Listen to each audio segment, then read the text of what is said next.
the great thing about municipal broadband is it allows each community to decide what's right for them. We're in the greatest place of all times, is being able to make that decision and do what's right for your community. This is episode 235 of the Community Broadband Bits podcast from the Institute for Local Self-Reliance. I'm Lisa Gonzalez. We've wanted to interview folks from Erwin, Tennessee for some time now, and this week we're lucky to have them. The community, population around 6,000, has been building out a fiber-to-the-home system incrementally for the past few years. In addition to improving connectivity for residents and local businesses, the network has improved operations for the municipality's other utilities. Today, Christopher talks with Lee Brown, General Manager of Erwin Utilities, and John Williams, Fiber Engineer. Lee and John describe how the community had carefully considered what was best for them before pursuing a fiber network. As it turns out, they had considered fiber for a while before the circumstances were right to deploy. They started with the pilot program, and the network continues to grow. John and Lee offer Erwin's rationale for the incremental approach and share the way the network has improved services for all utility customers, not only those that take internet access services. Now here's Christopher talking with Lee Brown, General Manager, and John Williams, Fiber Engineer from Erwin Utilities in Erwin, Tennessee. Welcome to another edition of the Community Broadband Bits podcast. I'm Chris Mitchell, and today I'm speaking with two gentlemen from Erwin, Tennessee. We'll start with Lee Brown, General Manager of Erwin Utilities. Welcome to the show. Thanks, Chris. We appreciate being able to be part of this today. And we also have with us John Williams, a fiber optic engineer for the Erwin Utilities. Welcome to the show. Hey, Chris. Thanks a lot for having us. Great. Well, I'm very excited to get an update on what's going on with your incremental approach to building out a great network. But before we dive into the telecom, Lee, I'd like to ask you to just tell us a little bit about Erwin. When I look at the map, it looks like you're in a pretty beautiful area of the country down there. Absolutely, Chris. Erwin is a small rural town nestled in the Tennessee Blue Ridge Mountains in northeast Tennessee. The Appalachian Trail passes through here. We get a lot of visitors that hike the trail annually. We live in a somewhat remote but yet accessible area, and we have very small amount of property for development and industrial development. So that's one of the reasons that we decided we would make our investments in fiber to help promote the economic growth of our community. Erwin's a small town, population of just over 6,000 in Unicoi County, Tennessee, and the county population's just over 18,000. When I look back at the history, it looks to me like getting into the fiber optics is something that your utility has contemplated for a long time before you pulled the switch a couple years ago. What made you originally interested in it? Chris, this goes back to 1999. The town of Erwin approached us and asked us to look at providing a cable TV solution. And we did at that time. We contracted for a feasibility study to be done and looked at the possibilities of providing a fiber to the home option as well as a hybrid fiber coax system and a traditional coax system for cable TV. And the conclusion was that investments in anything other than fiber would be a bad choice, but the investment at that time was estimated to be a little bit above $20 million and had like a 24-year payback, assuming a 50% take rate. Something also notable, only 20% of the homes in our area had a computer at that time. The conclusion was, let's wait for technology to improve and the price of technology to come down. Again, in 2010, we revisited the possibilities of providing fiber. We were looking to possibly receive some of the stimulus funds to help build out our fiber network. And again, we had an updated feasibility study done. And again, we were still above $20 million. And actually, the study said we need to borrow about $27.5 million, assuming a 17-year payback and a 45% take rate. And at that time, we'd seen numbers increase to 72% of the homes had a computer. But the conclusion was that it was too much risk. Let's wait for things to improve. In 2012, we put up our first fiber for our own operations. We put up a backbone and connected 45 SCADA locations in all 6 county schools. We connected all of our electric, water, and wastewater infrastructure and put in a new SCADA system that was desperately needed for the utility operations. And in 2014 is when we really got started, and our board decided we'd make a leap of faith and let's build out a fiber to the home network. Our estimates to build this out in 2014 was around $9 million, and the decision was made that only broadband and voice would be offered, no cable TV.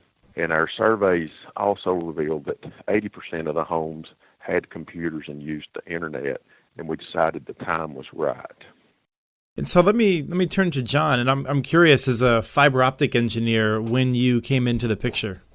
I started working at Erwin Utilities in April 2012, right when we were getting started on the backbone, and we put that in and put in a pretty good capacity. So we weren't sure what we wanted to do, so we wanted to have extra fiber there available so we could use it later at a later date, and hooked up our SCADA system and did quite a bit of work on that to kind of automate a bunch of different things and bring a lot more information in that we just didn't have before.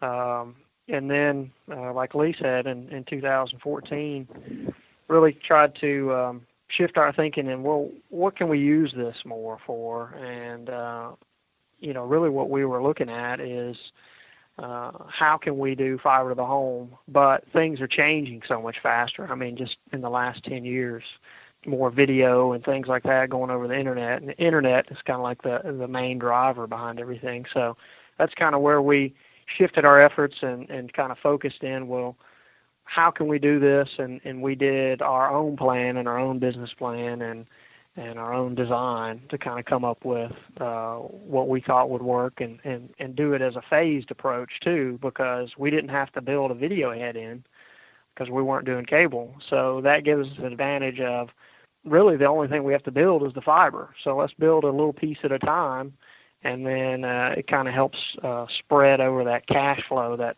we have to put in and invest, that we can put it in over time, and just makes it a little bit easier, easier pill to swallow. Well, I'm always interested in the incremental approaches because I feel like not enough communities are aware that they don't have to do it all at once. And we've seen some tremendous successes from some communities that have built it in a phased approach. Did you look around at some other folks to model your approach after, or did you just try and figure out something that would work based on your own circumstances? I guess I had some experience in operating a system before anyway, and kind of had, the engineering operations aspect to it, and saw a lot of different ways that, as a small utility, I think one of our big advantages is the efficiencies that we can do on a small scale. So if we already know what we need to do and what kind of workflows and processes we have, let's really refine those. And then if we start out small, it was just an easier sell to make. It was not quite as big of an investment, and then it gave us the opportunity to kind of learn as we went too, because every day that goes by, you learn something new and make it better. So we kind of came up with it ourselves, and then just kind of compared what we did to what some of the other local utilities, and there's quite a few in Tennessee, what they've done, and just kind of merged and melded and came up with our own plan that we felt like really worked well for us. And Lee, do you have anything to add? Chris, one thing, we have heard some stories of other fiber build-outs that maybe didn't go quite as well. And trying to mitigate our risk and just put together a palatable plan for our board of directors, we felt like the phased approach was the best thing to do. Trying to convince them and get them bought in on making $1 million investment was a whole lot easier than convincing them to buy in on a $9 million investment.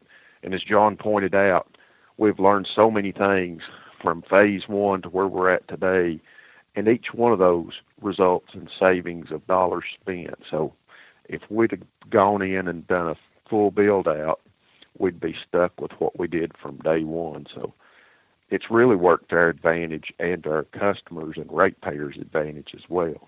So how did you end up financing the $1 million cost for the first phase? Well, actually, we have been able to pay for what we've done thus far out of operating revenues, and we have not incurred any debt at this time. When you say operating revenues, is that from like sales of dark fiber and things like that, or what kind of revenues? It's from electric system revenues. The electric system owns our fiber optic network and leases that back to our fiber division. And we also get the benefits of instantaneous outage reporting for our customers that take our fiber service. And it's a great advantage for our electric system to be able to receive these notices instantaneously when the customer's power's out. Right, and to be clear, I think as being someone who's regulated by TVA, you're not allowed and presumably don't want to subsidize any telecom services with electrical revenues. That is correct, and so the fiber division's paying its own way as far as utilizing and paying rent and allocations for its use of the fiber. We also use it for our electric system operations, water, wastewater operations as well. And that's one of the questions. I'm not sure, John or Lee, which one of you is better suited to answer this, but I'm curious if you could talk a little bit about the water and wastewater benefits from the fiber optic network. We all have a sense already of all the smart grid things you can do from a lot of other utilities, but we don't hear as much about the water and wastewater side. Really, the first thing that we did was when we put the backbone in, there's actually most of our remote sites are for water and wastewater, and there's everything from tank level controls, and there's actually a lot of controls that need to take place across the system. So there may be a tank up on a hill a pretty good ways away, and maybe a few miles away in some cases, of what that tank needs to tell a pump somewhere else to turn on based on a level. And when we started, most of that took place by just these electrodes, or it would go over just some copper wire that's going down through the woods, or it was over on an old phone line, and different things like that. So we were actually able to convert all that to pressure transducers, measure all the tank levels, and give real-time inputs, and then we redid all the controls as well. So now, all of a sudden, we have just this massive amount of information for the water system and in the wastewater system of, hey, here's how much water's actually being pumped, and here's the difference between the previous days. And so they've been able to really take that and run with it and find leaks and do all kinds of improvements just because they have so much more data. And then going into the future where we have more fiber now, the possibility of doing AMI, and what we'd like to do is have water meters and the electric meters kind of work together, so you get information from both of those, and just that gives us even that much more data about our system. And the more data you have to work with, the more decisions you can make that are good, because you're not just kind of stabbing in the dark. Thanks, John. And Lee, do you have any additional thoughts on that? Just the ability to bring back good data consistently has allowed our water and wastewater operation folks to make informed decisions, be able to identify leaks when they occur in pressure zones, and begin to start to look for those and make those repairs before they leak for weeks or possibly months before they come to the surface of the ground.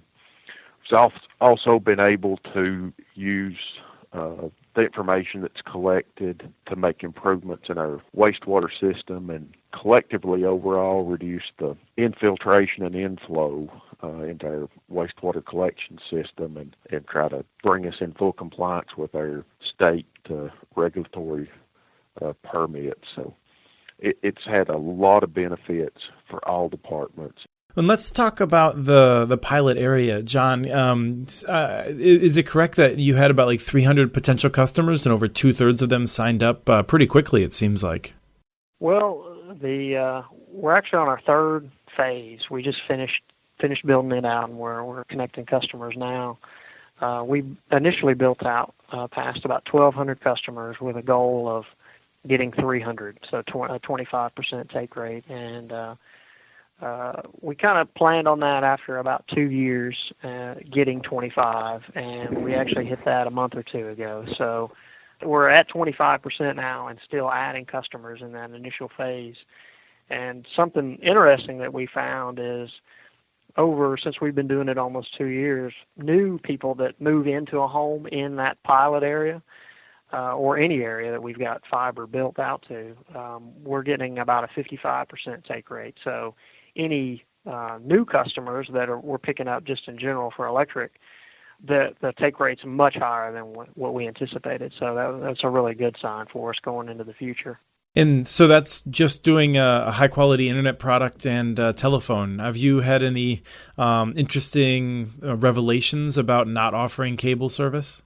Well, really, I think over the last year, it seems the biggest thing is Wi-Fi. We provide Wi-Fi as part of our service. You mean like a remotely managed Wi-Fi product specifically? Yeah, exactly. So, when we first started, it was people just wanting internet service and have a few devices. And now the customers that we're really getting signing up, they have so many devices and they're really using it to watch TV. So I can't tell you how many times customers have completely changed their habits when they switch to us. They'll switch away from the cable company and drop cable, cut the cord altogether, and then use our service to stream things. And of course, all those things are wireless.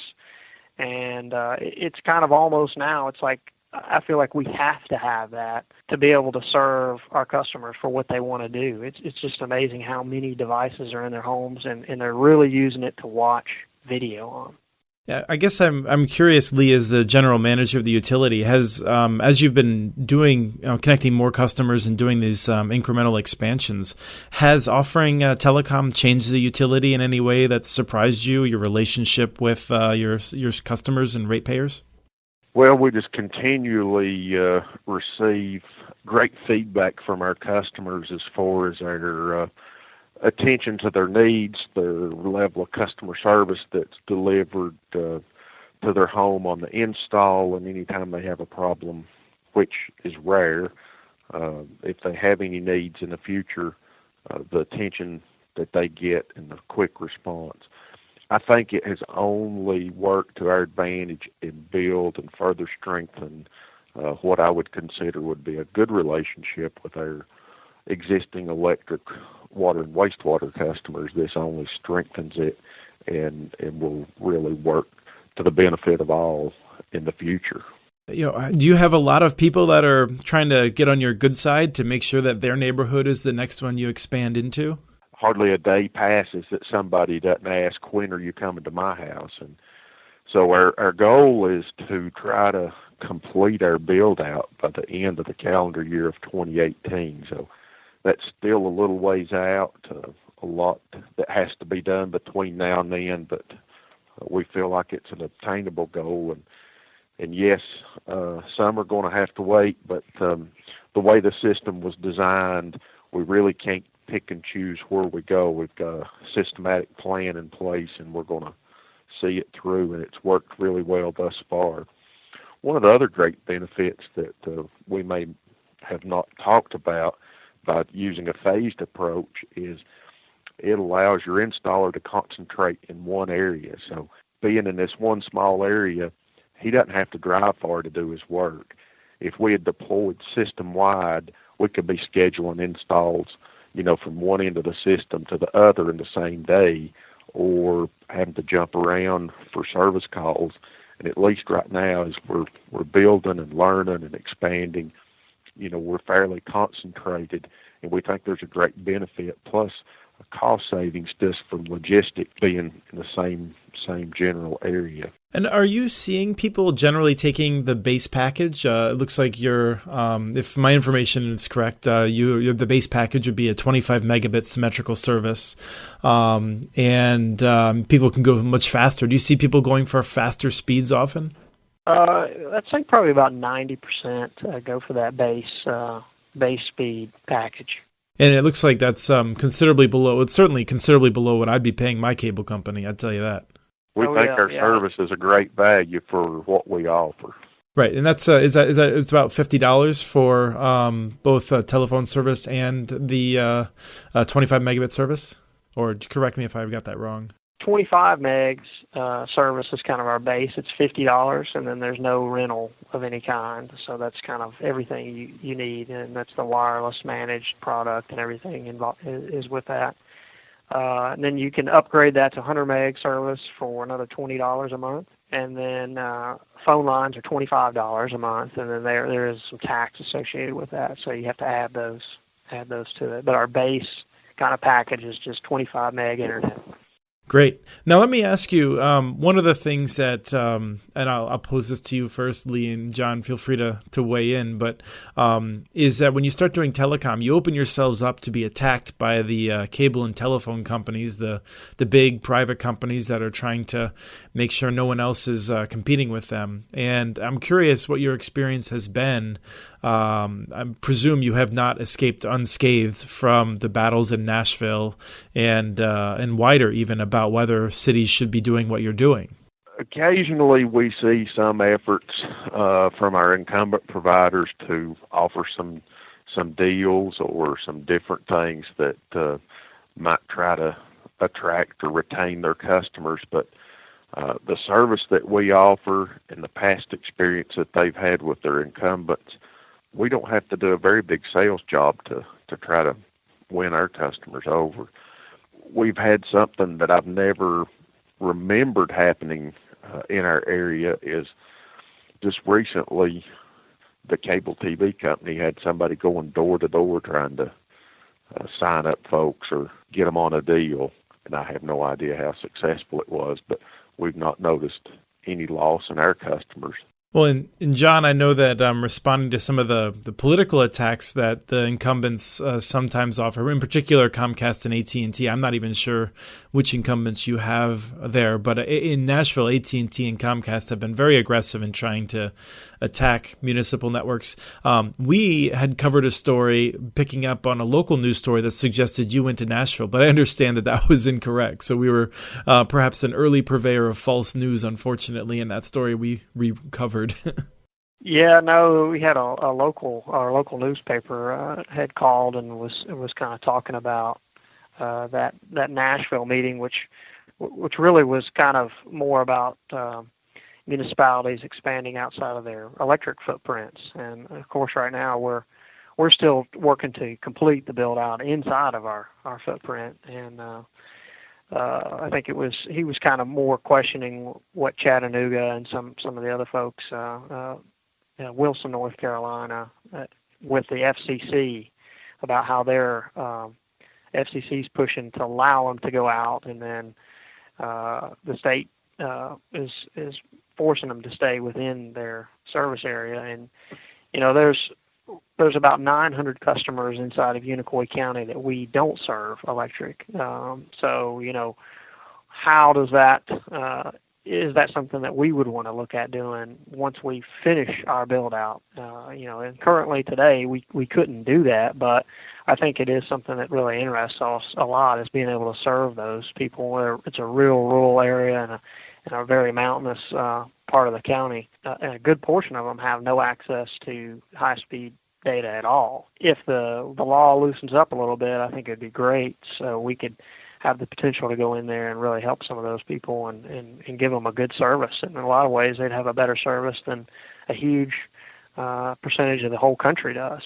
Right. Well, I'm curious. Just, and this is I think my last question is: do you feel pressure from the Bristol region, or I think Johnson City is doing some stuff with trying to connect to some businesses, or I don't know how far you are from Morristown, but you feel some pressure from some of those areas that have had this service for a while?